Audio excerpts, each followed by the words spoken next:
Hello and welcome back to another video where today we will be discussing the previous round and looking ahead into the upcoming round. So obviously last week we were up against the Hawks and unfortunately we lost. It was a pretty bad loss. Once again, kind of the same issues from the previous week.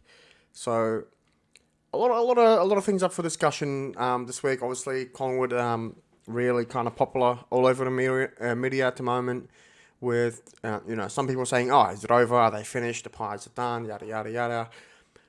So a lot to talk about, a lot to discuss. I feel like heading into the coming week, we're looking at sort of the really busy end of the season where teams are really now starting to think about finals, and obviously that's playing on the mind not just of Collingwood, clearly on even the Port Adelaide who keeps dropping games, Melbourne who are winning. They've won the last two, but it wasn't convincing wins. They had to really work hard for it in the end to get the win over Richmond, and then even last week over North Melbourne. They ran them over in the last quarter, but it was a pretty tight game before that. So you can see there is definitely a psychological element to what's been happening lately, and a lot of people are starting to write off Collingwood. Even Collingwood fans are starting to jump on that ship as well. And I'm just kind of like, well, we have to really look at what's happening. At the moment, being 2 games ahead at this part of this late into the season, that's very rare, right? So usually teams that dominate eventually, they get to that part of the season where they can afford to drop games. So maybe they rest a player here and there. Now, regarding last week against the Hawks, I was at that game, and you can really see the difference. I've been to quite a few games this year, and I've watched all of the Collingwood games. So you can see the difference between the decision making of the players, their ability to rush it more often than not, to just kind of go to contest instead of slowly building up the way we usually do, and then working our way through handballing and other means. Now, teams have figured that out. Like, there's no doubt. I've been watching it every week, and it's like, teams have studied Collingwood thoroughly. It's pretty impressive how much time they probably spent, because some plays they shut down where it's like, okay, you couldn't have shut that down unless you've been studying the way we play, the way we move the ball in certain times. And credit to the teams like Hawthorn, they came out firing. I mean, probably a little too much. They were really trying to hurt a lot of our players, and obviously we picked up a few injuries. But look, it's a bad loss, but at the same time, we have to look at it. And a lot of people don't like saying this, don't like me saying this, and don't like hearing this.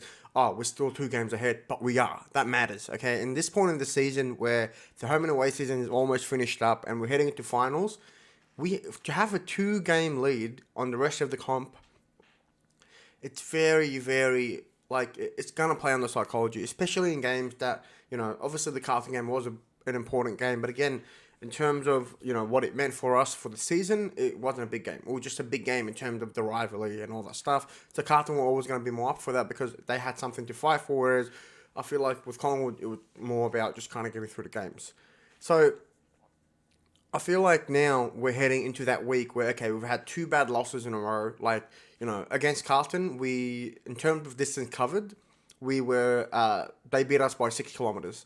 Last week against the Hawks, Hawthorn beat us in distance covered in kilometres by 10 kilometres. They were 10 kilometres. They were running way more. And that tells the difference. That tells a huge story about the effort that's been put in, because there are times where we have the ball and we're just almost immediately kicking it. Like, we're not waiting. We're not, covering ground well. We just kind of, kick it to the contest, just hopefully win that 50-50. And I checked the games before that, and we had I think the only game I recall that we actually lost the distance covered was against Gold Coast, where we still smashed them anyway. So you can see that our best footy requires us to be working up and down the field at a very intense level. And so to get beaten by the Hawks 10 kilometres, they were running harder than us. That tells a lot, and it really does tell. It doesn't tell obviously what happens in the middle, like we're losing the ball a lot in the middle, and that's going to impact, our ability to transition the ball and to, cover distance in terms of attacking play rather than defensive. So it really plays a part. It really, all these things kind of play a part, and I feel like, You can kind of write Collingwood off now. I don't care. People can do that. It's fun for me because I know what this team is capable of. I know how good Craig McRae is as a coach. Um, so I just feel like we'll be fine, guys. We'll be fine. And I think after that loss now, it kind of pushes us into that Geelong game to really, find another gear. Like, we've got Geelong and then we've got Brisbane. To me, those are two very important games. I mean, Geelong are still fighting for the 8, but those are two games that you'd be thinking to yourself, these are deep finals like games. And even though it's, against Brisbane, we're coming up against them at Marvel, I don't think that'll matter. I think especially because we lost the first game against them at the Gabba, we'll see a different side. And I think overall, like the sort of, I don't think they will be thinking to themselves, okay, let's go easy for the rest of the season and then that's it. I think this is a great week now to secure the top spot, because if we win today, we've pretty much secured it. Like, it's going to be pretty hard for us to lose it from here, to lose the top spot from here. So I think this is a game where they really got to show up, and I think, based on the footage that we've seen of training and how hard they've been running and whatnot, I think this is a week where there is a chance to really hit that form back and, trying to bring some players back in and out.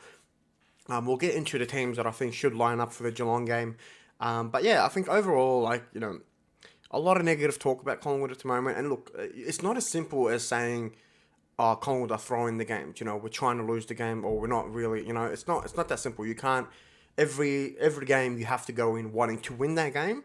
But again, when the opposition, especially against Collingwood, people just rock up. Even if you're not fighting for top 8 or anything, they rock up, right? This is a team that everybody wants to beat, especially in the year where we're dominating with a top team. You want to beat the top side. So when a team comes in with this attitude and this pressure to put on us, in games that have no big significance for our positioning on the ladder and for the home and away in the finals, it becomes hard to really match them. When they're really kind of throwing the all at you. And okay, you're safe. You don't want to risk injury. You don't want to do these things. That psychology plays a part. Maybe instead of giving a rushed handball in a certain situation, or kicking it straight, into the 50, in a more rushed manner, that's going to affect it. You know what I mean? Like, when everything's on the line, you're not making those sort of risky kicks or anything like that. And that's the difference. That's the biggest difference for me in the last few weeks. Is after the Port game, it just seemed like, just kick the ball forward, whatever, we'll deal with it as it comes, you know what I mean? And, look, all in all, I don't want to say that, okay, we were throwing games, because that's not really accurate to say, but I just think that because teams are coming at us so much harder and putting so much pressure and are willing to, fight for it like they're fighting for their lives, there tends to be a drop-off psychologically on the players. Like, it just feels like you have to put in so much effort now to match them to win a game that isn't gonna make or break your hopes of top 1. So it does play, and obviously Craig McRae mentioned that during the week as well about ladder positioning and what that does to psychology, and I really agree with that. I think you can really see it in the way we play, and a lot of people now think, oh, Collingwood have just been figured out, they're finished. Whatever, go ahead, say what you want. I think every conceivable fan of footy, except that aren't Collingwood supporters, will be scared of Collingwood if they come up against them. At the end of the day, it's a team that can come back, and they have the will to push themselves beyond anything. But I agree with it. Like, I don't.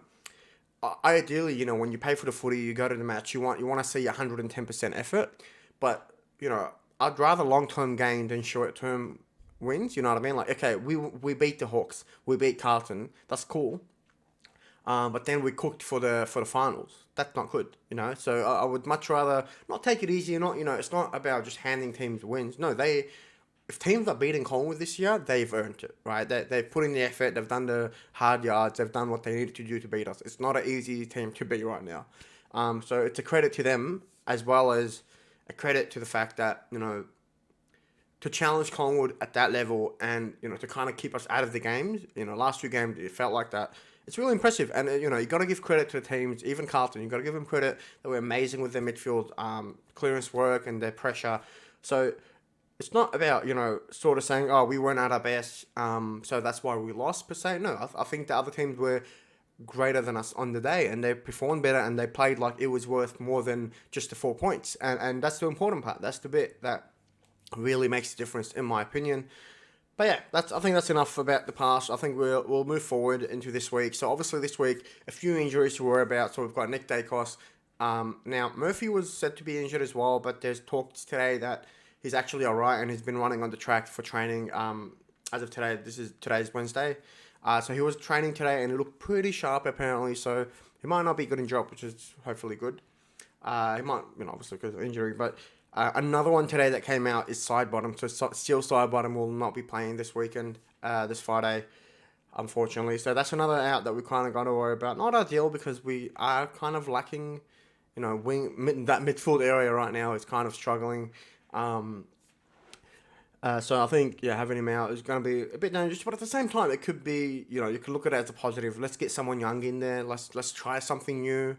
It forces McRae now to kind of switch some things around, which we might need at this point in season. Okay, so now getting into the teams that I think should be starting, the starting 22 that I believe would do really well against Geelong, and I think there are some things that I change around a bit, but most of everything's pretty much the same. So obviously, across the back, we've got Maynard, Moore, and Quaynor.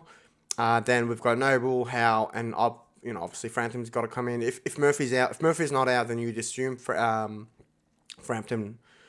You'd assume Murphy would still be playing, but we'll see what happens. If there's any risks for Murphy in playing, I don't think they'll play him. But if not, we'll expect to see Murphy in there. Regardless. So, looking into the centre, so obviously I've got Taylor Adams at centre, in the middle.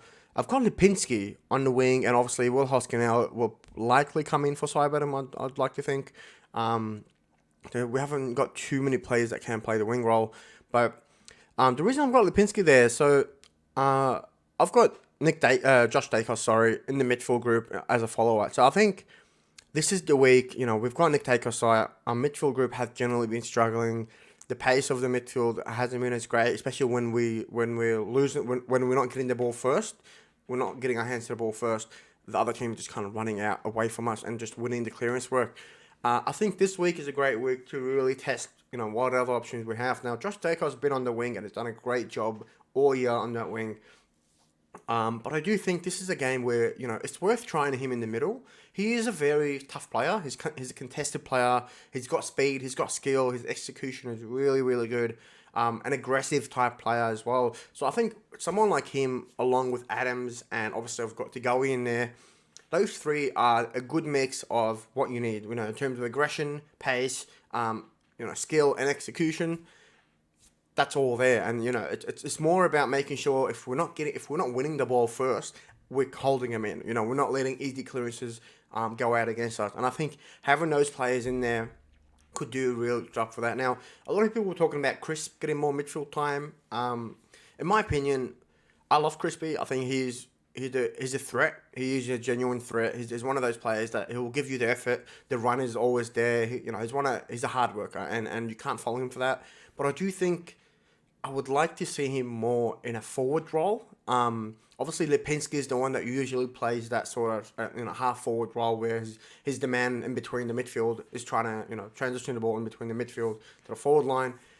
But to me, I've not been impressed with him. I'll be honest. He gets good at a fair amount of touches. Regularly between 18 to 22-ish average.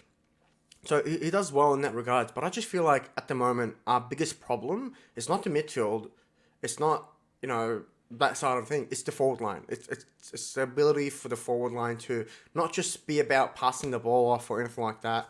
And trying to get those quick handballs or quick movement into the forward line and then into taller players. I think we need to have more players that have that goal threat in them. Like Lipinski, to me, I rarely see him go for goal, and when he does, more often than not, he's not really getting it. I think he could really do a job on the wing. I think he is a good role player. He understands the role that he has to do. He does bring a bit of aggression to his game, and I think on the wing is likely where you can really see a lot more from him. I don't know. I feel like if that doesn't work, I really can't see him staying in the team. I think you'd rather have someone that's a Ginnivan that can come in there and just not just put that pressure on trying to be the middleman between the midfield and attack, but to also just be a goal threat. And that's what we're missing right now. It's goal threats. Obviously right now you would say Elliott is probably our greatest goal threat in the forward line, followed by McStay and probably Hill and McCreary. My check hasn't been in form at all. So I just think having someone like Crisp, who's a bit taller, who's a bit more strength, you do need a good body on him. Um, and he's a goal threat. Like he can kick goals. He can kick him from 50 out as well. So it could be a really good position for him. I'm not sure if that's ever going to get trialed out, but I just think it's an interesting one. Swapping Crisp and Lipinski, putting Crisp in a more forward role where, okay, even if he has those decision-making errors where, he tends to turn the ball over or he drops the ball, at least we're doing that in the forward half rather than the middle or the back half, where it's going to be a lot more risky. And again, Lipinski, I could see him really doing a job on the wing. I think he's a good role player, and especially in terms of goal threats, he might do better on the wing where he's not being marked in the forward line. Rather, he's playing a wing role, so he's able to push up forward, get into more space. Find that space that he needs to really do his best work. Because playing in the forward line at the moment, it's like opposition teams, the way they defend is their forward lines are defensive. They're very high pressure, so they're not really giving you the time to make such quick decisions and execute them well. So to me, I feel like giving him a bit more space up in that wing, give him that area of the game territory where he can really kind of control it and feel that comfort, build his confidence a bit, and hopefully be able to kick more goals. So I don't think he's someone that I would immediately take out of the team, but I think just giving him a role change could serve him really, really well. And yeah, Crispy again. I don't. A lot of people want him in the middle, but I don't think that's where he'll play his best footy. And I think he'll do a lot better playing a half forward role where he's trying to be that middleman, but also be a goal threat. And I just think he'll be really, really dangerous in that position. But yeah, otherwise, the only changes I've really made is bringing in Mason Cox. So I do think we should have Mason Cox in the team. I think Cameron on his own, he's good, but he does have a habit of getting into Grundy-like hitouts, which it just getting hitouts for the sake of it rather than having a target in mind or anything. It's really stats building rather than actual execution. I feel like Mason Cox generally, even though he doesn't have the tank that Darcy Cameron have, he generally, when he wins the hitouts, it's to advantage. And I just think, having him in Mason Cox in there, he's going to have bad games. Every player's going to have bad games, especially when the whole team is playing underperforming at the moment. So I think his time in the VFL should be short-lived. I do expect him back in the team. It might be a bit harsh dropping Johnson at this point, but I just think right now, McStay to me is probably our best tall forward right now. He's been, obviously he does miss a lot of chances, but he's been the most consistent in terms of, being able to really mark it deep inside forward 50 and scoring goals. So I just think if there is anyone that in this game that needs to really step up, to me, it's Myercheck. He needs to have at least 2, 3, 4 goals to his name this week. Against the Hawks, he really struggled. So I just think this week is one where he has to bounce back, and there will be a lot of pressure on him because honestly, if Johnson gets dropped, and Myercheck has a bad game, I really can see Myercheck dropping to the VFL with Johnson coming in. Like it's a very likely outcome. So I think Myercheck now really needs to kind of fire up and hopefully hit the form at the right time because he has been struggling for quite a while. And it's not easy. He's got a very hard role. You're working up and down the field, trying to get those marks. In the midfield, on the wing or whatnot. It's a hard role to execute well, especially when the last couple of weeks we've just been belting it forward, just rushing it, and it's just not good footy. It's not gonna put our players at an advantage. But like you can see Carlton, for example, they do that. They rush as soon as they win it in that midfield. They kind of just trying to get it there, get it into the forward line really quickly, and it works for them. Maybe because they have more, smaller to mid forward that are putting the pressure on rather than always trying to go for the marks and stuff. So it means there's more movement around that forward line, and they're able to kind of work their way into forcing at least a ground ball get or contested possession. That kind of stuff. So I think overall, there's nothing to worry about, man. Like I'm pretty confident Collingwood will fire up.